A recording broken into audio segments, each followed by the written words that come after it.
I want to share a story about something that happened to a friend of mine because I think the story itself will help you. She was in a parking lot, and as she was driving by this one car, the woman in the car backed her car and hit my friend. So my friend got out of the car to go see what the damage was and exchange numbers. Well, the woman took off, so it was a hit and run. So instead of making the choice just to take her pictures to the insurance company, she decided to chase the woman down. So she got in a car and she chased the woman down, and she caught up with her right before she was at a light was turning green. And my friend took her car and, I don't know if you can see it, basically blocked the woman from leaving. Then she got out of the car. She went to the driver's window, pounding on it. The woman wouldn't roll her window down. She wouldn't let her in, certainly, I wouldn't have either. So my friend took pictures of the VIN number and pictures of the license plate. Then when the woman wouldn't let her in, my friend went to the back of the woman's car and started pounding the back glass until she shattered it. The woman was trying to then leave, but she couldn't because my friend was in the way. So the woman hit her. So it wasn't just a hit and run on the car, but a hit and run on my friend. And the woman got away. So she left. Well, my friend called the police, which is what you would do. And the next thing you know, there were 5 cop cars in front of her house. So she went out there thinking they wanted to hear the story, but it turns out that's not why they were there. The other woman called the police on her. Next thing you know, she's getting her hands put behind her back and handcuffed. And she's thinking, what happened? And then they put her in the car. And when they put her in the car, she sat in that car for about 25, 30 minutes. Finally, she got somebody's attention. She said, what are we waiting on? We going to jail or not? Well, one officer came up to her and said, we're waiting on the victim. Now, my friend thought she was the victim, but the cops thought the other lady was. So they were bringing the victim to my friend's house to see where she was, so she knew where she was living. And she finally got to go. So they brought her there to identify her. Sorry, it's just so crazy to me. They brought the woman there to identify my friend as the person that shattered her window. The cops did not listen to my friend's story. They just took her to jail. So she gets out of jail. The next day she calls me. She's pretty traumatized by it. Who wouldn't be, right? And I told her we had to look at the why. Like, what is because every ostensibly negative scenario has an opportunity in it. Opportunity disguises an impossible situation, right? So we looked at the opportunity, and what we discovered, very profound, when she was a kid, she always got beat up on by her father and her mother.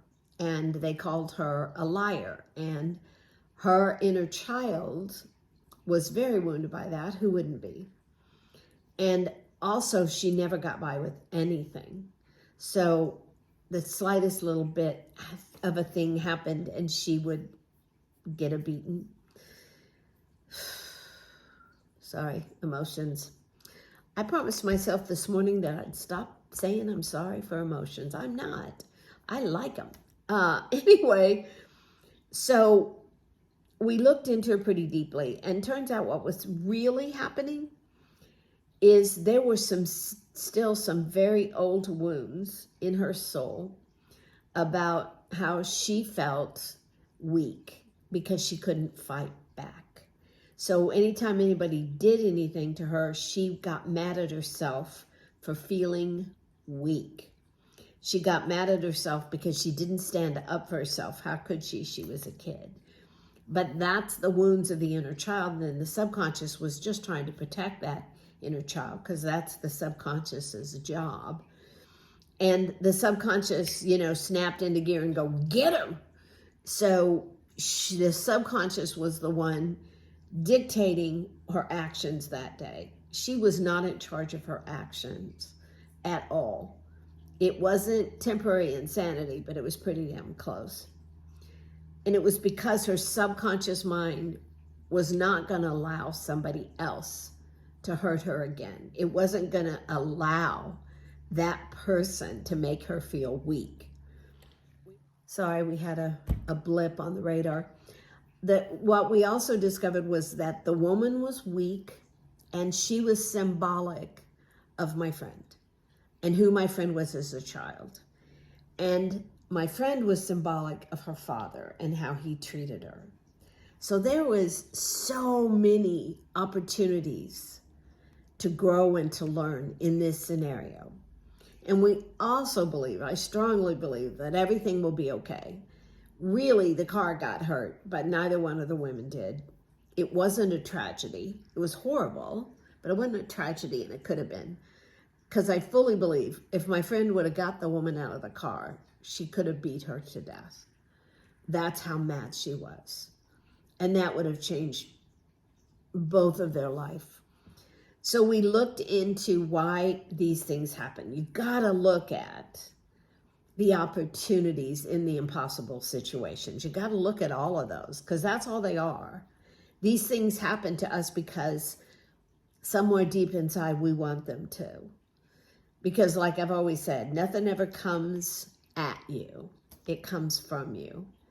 And the wounds that she has inside of her really want to heal. She is ready for all this to go away.